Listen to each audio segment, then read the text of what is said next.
Hello guys! Welcome to my vlog! Sa ngayon, ituturo ko sa inyo kung paano ko lulutuin ang isang simple na putahe, ang fusilli pasta recipe.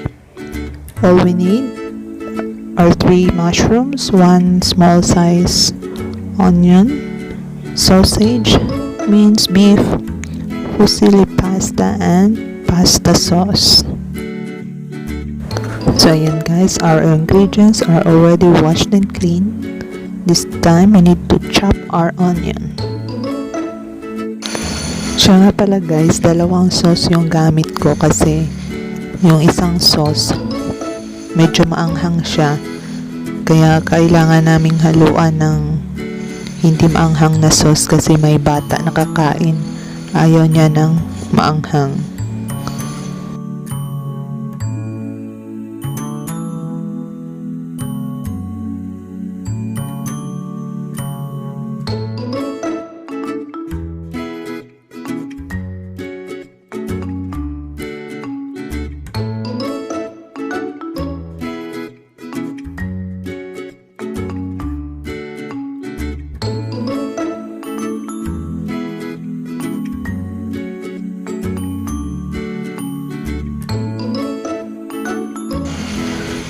Next is our mushroom.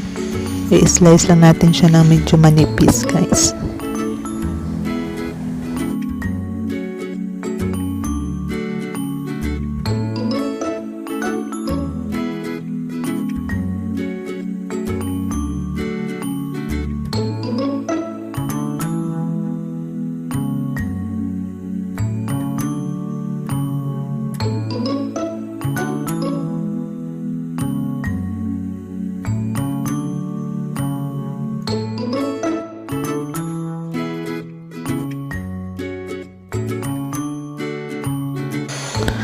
Yung sausage naman, hihiwain din natin siya ng medyo maninipis.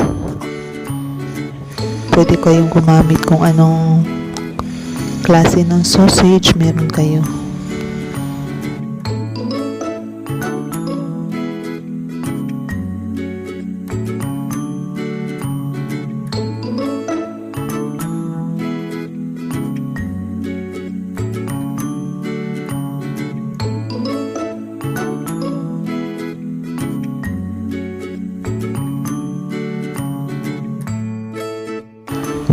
So ayan, ready ng ating mga ingredients para sa ating pasta sauce. Painitin na natin ang ating kawali at saka lagyan ng ating mantika. After na mainit na siya guys, isusalt natin yung ating chopped onion.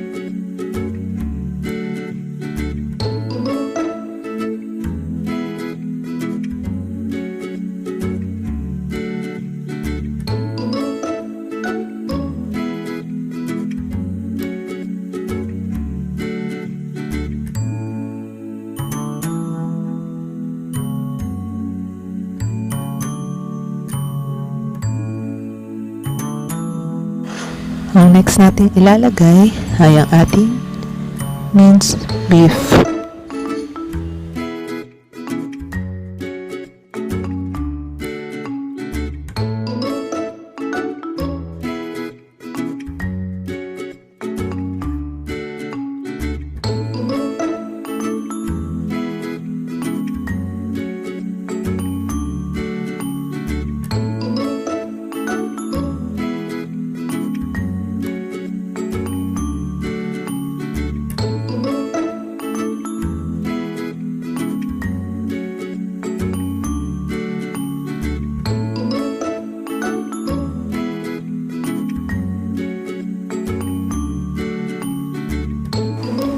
Ngayon, kapag medyo luto na siya, idadagdag natin ang ating mushroom, sliced mushroom.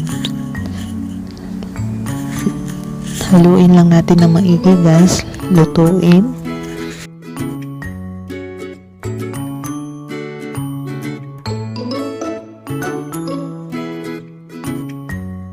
Lagyan lang natin ng kaunting asin at haluin natin ulit ng maigi.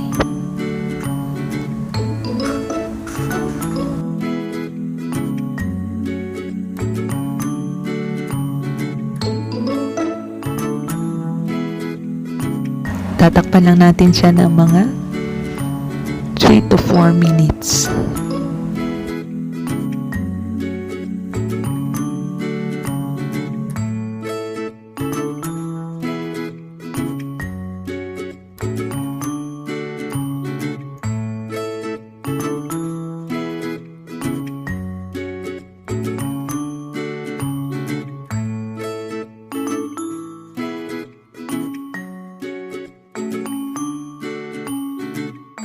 So ayan guys, haluin lang natin muli.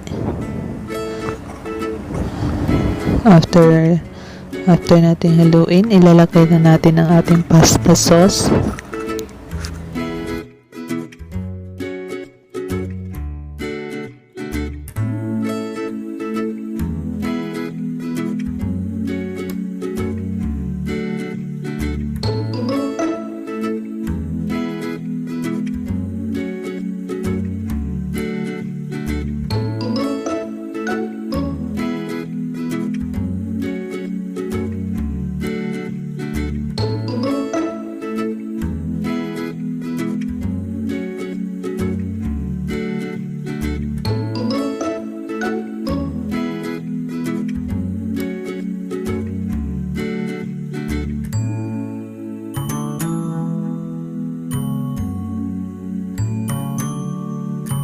So ayan guys, haluin natin ng mabuti at saka ilalagay natin ang ating sausage at haluin natin muli.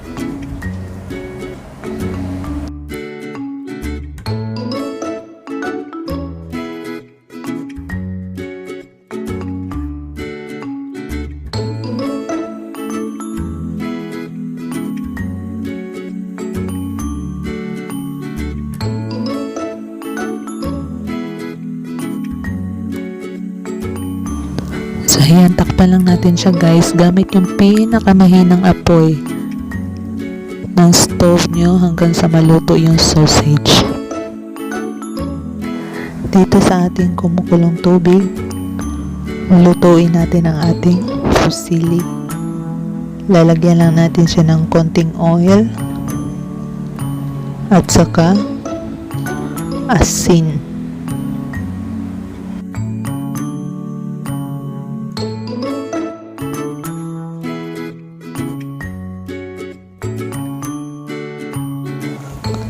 Lulutuin natin ang ating fusilli ng naaayon sa direksyon na nakalagay sa plastic packaging ng ating fusilli pasta.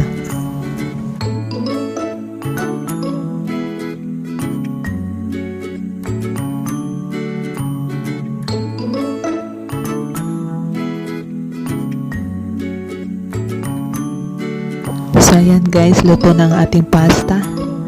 Ilalagay natin siya sa strainer para ma-drain lahat ng tubig. Make sure na wala na siyang tubig bago natin ihahalo sa ating pasta sauce.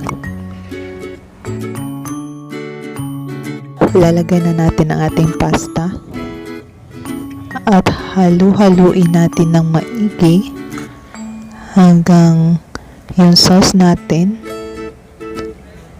ma-spread ng maigi sa ating fusilli pasta. Yan, mix lang natin ng maigi guys.